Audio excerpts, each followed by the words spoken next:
Soft and Quiet, directed by Beth de Arajau. I don't know. Parejo, I think. Parejo. That's there we Yeah. go. Showing my isolated whiteness up here. With music by Miles Ross and cinematography by Greta Zazula. Um, this was a very interesting pick, and before I get into my intro, I just I wanted to ask you, how much did you know about this when we divvied up who was going to talk about what? I didn't really know. The movie got pitched to me essentially as a bunch of Karens throw a mixer and it gets out of hand. And that's like all I knew about it. And I mean, even if you watch the trailer for this, you have no idea what's going on. Because they play a scene completely out of context from later in the movie where a bunch of people are cleaning and they're crying while they're cleaning, and you're like, why, what is this? And so yeah, even the trailer really doesn't give it away. That's I good. think this movie, I think it was mismarketed a little bit because I've been seeing all these pull quotes going around that say like the most terrifying movie you will watch all Yeah, year. that's It's that's definitely not that. okay. Hang on, I got So, to deal with this dog here. Just give me a second. yeah, go ahead. But yeah, I mean, I had kind of seen, sort of quotes from various reviews that they played on the trailer. Most terrifying movie you've seen all year, and it's definitely not that. It's not a horror movie. See, Don't be tricked. yeah, So because basically, before I get into it here, I just want to say, go into the movie just thinking about it as being that, a mixer that gets out of hand with a bunch of Karens. Go into it with that as the premise, and I want to preserve that experience for you. So this is your warning. Wait to listen to this until you've actually seen this movie. It's on video on demand. Yeah, because I feel like the people who say that this is like the most horrifying thing since sliced bread, are just being histrionic because it's election season and it's a good pull quote for everyone to throw out there. It's because I understand that, yeah, for some people, this is such a nightmare that they believe that things like this happen all the time in Joe Biden's America, basically. Because, yeah, I'll just get into it. It's like, yeah, because this is all about saying the quiet part loud. It's something you hear a lot, especially, in all parts of the culture wars. It consumes everything. There are just some things that you shouldn't say in polite society, and some things that you can say in polite society. And this is an idiom, for when someone expresses something that you generally keep to yourself. You don't just put it out there that you think or believe or desire a certain thing to happen to other people. I'm being vague here, but it's basically you reveal something about yourself. Some ulterior motive if you say what should be quiet a little too loudly. And this whole movie is about things, kind of just being said and expressed in a safe space, and really why safe spaces are bad. That is the message of this movie, if there is one, even if it's not intended by the filmmakers. But I guess I'll get into that. Because there's been many a conversation I've had with someone who's drunk or high, who may be saying something that, what seems to me is just something edgy. But there's always, there has been moments in my life where I've been like, oh shit, this person actually believes this shit. And you got to take a step back. You got to, hit delete, on the chat that you have open, or like close out of the forum, and, leave the private chat that this person has opened up with you for some reason. Because, yeah, there's nothing good there. There's just bad ideas and there's just toxic people. But, this movie very subtly lays the breadcrumbs. It's all in one take. It's really impressive what they do with the camera here. It's unobtrusive. It's not showy. It's very deliberate. But it just kind of keeps you as an audience member trapped in the experience. And that's the virtue that, makes it more than a gimmick, as far as like as a one-shot movie goes. I don't know where, was it truly one shot? Are they claiming that it is? I believe it was. I didn't notice any because typically with fake one shot movies, you can see where The the edits are seams made. are, yeah. Yeah, because the camera will like zoom in on a static object and then zoom back out, or it'll pan over like a solid surface somewhere. But I didn't really notice any of that. Yeah, because if anything, like the what this camera does that I really enjoyed is that when you expect it to keep following the action, sometimes it would just lock down and just stay still, and just make you look at something or even nothing in particular. Because because like what this movie lays a foundation initially for you to be sympathetic to the main character played by Stephanie Estes, who's this like bubbly blonde kindergarten teacher who's really sweet with a little white boy, but for some reason's really grouchy with the Mexican janitor who's wheeling a cart next to her. And this movie does do interesting things with audio mixing, like where they just make everything else fall away and they highlight something else in the environment or just like silence. But you just follow her to this wine mixer at a church that she's organizing, and it just seems pretty benign at first. It's just another wine and bitch session, but eventually it revealed to be something a little bit more problematic and ultimately horrific. But this is like lower middle class Craig Cobbs getting together to have swastika cake and talk about how they should start a white power school. But that's really where Soft and Quiet becomes more fascinating. Like the ballyhooed one take presentation is great. It serves a purpose. Because if you were actually, if I think a good person, an ethical, moral person in a situation like this, if you thought you were just going out for wine and to hang out with some people, and they started talking about the kind of things that they talked about in this conversation, you just like get up and leave. Yeah. They'd be like, check please, I'm out of here. But as a this is a movie, and you're there because the camera's there, and you're trapped, and it's one take. There's nothing that they're going to cut to spare you from all the cringe and awkwardness. Because the things they're talking about are probably things that there are a lot of people in this country who get together in little covens like this, and they talk about this kind of shit. The kind of like, because they're like racial purity, Aryan stuff. This is why I didn't want to spoil it, because once you realize what's going on, there's no going back. You're stuck with them, and they don't jump on board with anybody else, except for some people who unfortunately cross their paths. But what this movie puts like front and center, is like the toxic trad wife white lady brand of white supremacy, and it's a pretty laser sharp dissection of Stormfront soccer moms. And for the most part, it's a chilling and authentic, film that even shows some restraint, even given its subject matter and the political divide we currently live in. But you start cringing, but there's a certain point in this movie where you just can't make it an excuse and bail out from what you thought was an innocent wine night. The filmmaker herself was inspired by that viral incident in Central Park where a black man who was bird watching just was harassed by some scared white lady who just, I don't even really remember what her motives were, but that inspired the creation of this film. And the whole point is to like force her audience, the filmmaker is forcing her audience to just like see and confront the boogeyman that manifests when people such as these who hold these abhorrent views and yet look like relatable and average people. But I guess what I gleaned from the experience ultimately might not have been intended by the filmmaker, but there definitely was a point for me personally where I just started seeing like this is movies making an anti-censorship message, even though it's not intended. This is just my interpretation behind what it's putting on display, because the whole point behind like myself personally being a free speech absolutist and an abhorrer of censorship in all its forms is because unless if people don't feel comfortable enough to say the fucked up things that they say here, like the fact that they keep it secret and compartmentalized, that's why it's able to exist. It goes unchallenged because they don't try and say it in front of you. And yeah, I totally understand people just not wanting to have to hear you white supremacist rhetoric and whatnot.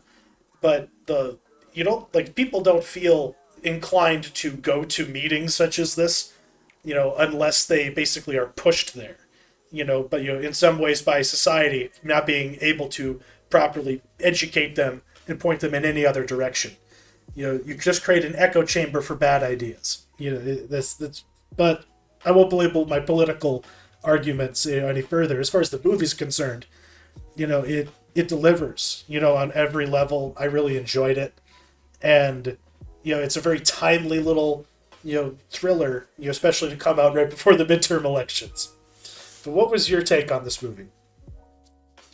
Yeah, I'm probably a little softer on it in general. I felt like I don't know. I felt like this filmmaker, first time feature filmmaker, didn't know if she wanted to make a like important social drama or if she wanted to make a tacky edge of your seat thriller. Yeah. And I feel as if the the movie kind of butts heads with itself at multiple points, especially in the last like 30 minutes. Yeah, it gets pretty ridiculous. Yeah, it almost, it almost to me it borders on like exploitative. Yes. Like where I'm just like, "Oh my God, you're not doing this very well anymore." You're really, there's a certain degree of artifice to it that isn't present in like the first half of the movie, and there's things that happen that like I don't know, I'm just like, this would never happen in real life, and you're doing exactly. this, you're doing this strictly because you want to make a point. Mm-hmm. And some of these characters sound absolutely ridiculous. I mean, even like I know that these cartoon character people exist out in the world, but not to this degree. Like the soccer mom Van Gun lady, all of her dialogue is absolutely it feels like you took a spiral notebook full of like alt-right like buzzwords and fed it into like a dialogue algorithm, and you're like, give me this lady's dialogue, and then it spit out all of the stuff this lady said, because I thought that performance was awful that lady gave. And cringy. I don't know if it was if it was improvised. I mean, that might be a big reason why they were able to pull this movie off in one actual long take, was because a lot of it might have been improvised from these actresses. And she's the one who dropped the N-word. She dropped the hard R. Yeah. And that takes balls, at least. But yeah, she definitely is 4chan's mom. Yeah, as far as that goes. And it is cringy, and they are just cartoon cutouts. They are just left-wing progressive boogeymen. What they perceive anyone to the right of not even to the right, just anyone who might just be a white blonde lady is basically suspect just because of what they look like. And I guess that's why I went in my little rant on identity politics, because you don't have a situation like this even possible in society unless people aspire to something higher than relating to people based on just on the color of their skin. And this movie, just hones in on a very rare subset in society. They do exist, I don't deny that, but they have no power. These characters can't even have a meeting in a church without the priest being like, "Yo, I know what you're doing, and this is fucked up." You know what I mean? Yeah. And that's but I understand why they kind of had to do those things, because they had to keep things moving. Even though I really enjoyed that opening, like the wine meeting was the best part of the movie, because it just turned. They just went into a Tarantino direction, and they just weren't as depth with anything that they were working with. Because it goes full Reservoir Dogs by the end of it. But it beggars belief to a degree where it's like, this isn't just something that's happening somewhere in the world, But it's just really scared. Even though I know it's attacking white women, this movie happened because scared white women are scared of the scenario.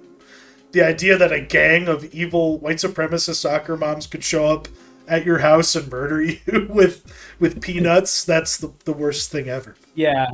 That was ridiculous. I was going to bring that up. The peanut thing, that was so dumb. I mean, it's almost as if, because there's such a degree of like artificiality to that aspect of the plot of like the peanuts, that it's almost as if the director was like, this woman must be made to suffer and I will make her it was just Yeah. like, it's so ridiculous. And like that was like the one turning that was one of the big turning points for me. And then I had kind of mentioned earlier at the beginning of our episode about sort of laughing, Yeah. and the I laughed ending of out this loud a movie. lot at this movie, actually. Yeah. As much as I was horrified, Well, I was laughing. the ending is terrible. I thought the ending was one of the worst parts of this movie, and I laughed out loud because it was so just patented ridiculous. Like her, it's literally like, I mean, your last chance to bail out if you don't want any spoilers, because I'm about to spoil the ending. But Is this the final uh, shot you're talking about, or the larger ending sequence? the larger, I mean, I guess everything having to dispose of a dead body, that was Yeah. ridiculous. But Yeah. then just the fact that she was still alive, and she plays it, the director, she plays it as a shitty like 90s tense thriller, because the shot lingers on the water and everyone in the audience is thinking, okay, is she going to come out or is she not? Is the movie going to end? Is it going to cut to black? And then the woman comes out of the water The and it's music just the swells. shitty. Yeah. Yeah. And then no, it's cut to black, play shitty techno music. That was like the worst part, is Ugh. it immediately cuts to like techno music. And I was really on board with this movie, what it was doing in like the first half, It was because pretty sharp in the beginning. Yeah. it was. And I think it's an inherently a good idea, like this idea that these women who are like getting together for this meeting are your child's school teachers, and they are the local purveyors of your local convenience store, and they're your soon to be blind dates that Yeah. you're about to go on a date with. Yeah. And so it's like that is a good idea, and there is a good idea here, but I don't know. I think the director kind of got in her own way with what she wanted to say, and wanting to make like a really really tense, like edge of your seat thriller, and it just didn't work for me by the end. Yeah. There should have been some producer somewhere along the line just to be like, hey, you should just rewrite the second half. Come up with something different. Throw some other things against the wall, see what sticks.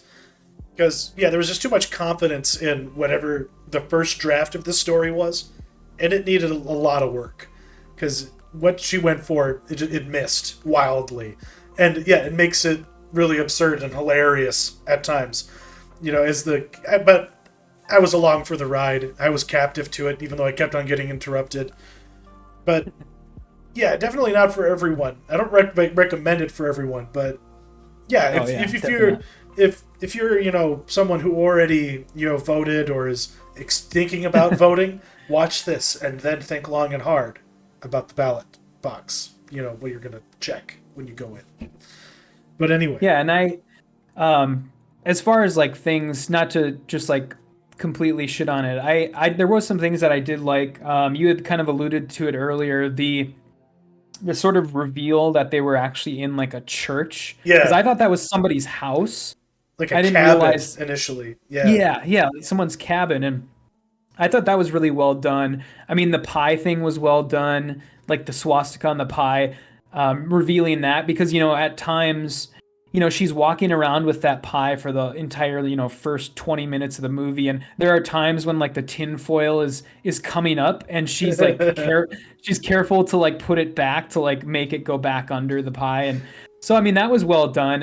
And then I did think that the main woman, Stephanie Estes, I thought she did a really good job. She was probably the best actor of this bunch, yeah. I would say. There's some real rough performances in this movie, but some of it's due to the writing, but some of it is just because these girls were asked to improv, and the best they could give was just really bad. Like the two younger women especially were the worst offenders, even though because they just went overboard. They went too crazy by the end of the movie. It just got like, oh, this is someone's gonna get prison raped. Was like the vibe I was being given, but maybe like that's where they were being told to go. Because like there's a germ of a good idea here, and for about 45 minutes they're really cooking it. It's really good, but it just is in service of an ending that is a totally different movie, and it was a very different experience than the one that they prepare you for. And the only good character in this movie is the dude, I feel like, who's like the boyfriend or the husband. Oh and yeah. and she's just constantly just like, "Are you a little bitch? Aren't you gonna do the? Or do you want me to think that you're a little bitch?" Like, you just have to, like, this, like, there's something to this. Like, this does feel like there's someone out there in the world exactly like this. But he was the one Oh yeah. person who was just like, "I'm out. I've done my fucked Mhm. up part of this, and now I'm just, this is your thing to figure out." And yeah, really fucked up. But life is fucked up, and I can't imagine the TV edit of this movie. Would it? Has there? Would it be so sacrilegious? Because the whole point is that it's a one take movie, and then all of a sudden you just have Cut it all up. cut Yeah. it all up. Yeah, Uh, and I just to speak a little bit more on the ending, there are ways that this could have worked in that. I mean, I don't know about you. Give me your opinion on this. Do you think that this movie would have been way more effective if, maybe they extend that like breaking and entering scene a little bit, have it, play out a little longer, have them, hide a little longer or whatever. But then, like, I don't know, find a way to end the movie where, nobody ever really gets hurt. Like nobody is like fakely raped, and nobody is killed, and nobody is dumped into the lake, and have all these women do all that stuff, like breaking and entering and burning the passport, but then at the end of the movie have them like all sort of reconvene and then just kind of go home and go their separate ways, yeah, and they get away scot free and nothing ever happens of it. I don't know. Do you think that would have been more effective? Because I do. I think that would have been like way more interesting. effective than what she came up with. Yeah, because that's the thing. Like, there's this point in the middle of this, like once they break into the house, and that's where it started having like Parasite vibes, and I thought that's where it was gonna go, and I was caught up and enthusiastic about the idea that, oh man, we're getting like a white supremacist version of Parasite now. What the hell? They got these successful Asian people. Like, were they sisters or lesbians? I wasn't sure. I think they were They sisters. were Yeah. sisters. But they're living together, and they have this awesome house and this cute little dog, and you got these aggrieved white people being like, talking like it's almost class based, like the Mhm. kind of language that they're using, like, "Oh, I could never have a new whatever, like a new car, or like a nice purse like this, or I wish I could have a dog." Yeah, and that's the thing. That's where like the worst dialogue is present, but thought it was building up to, yeah, but they didn't linger in that place at all. It just went into a really bad horror movie after that.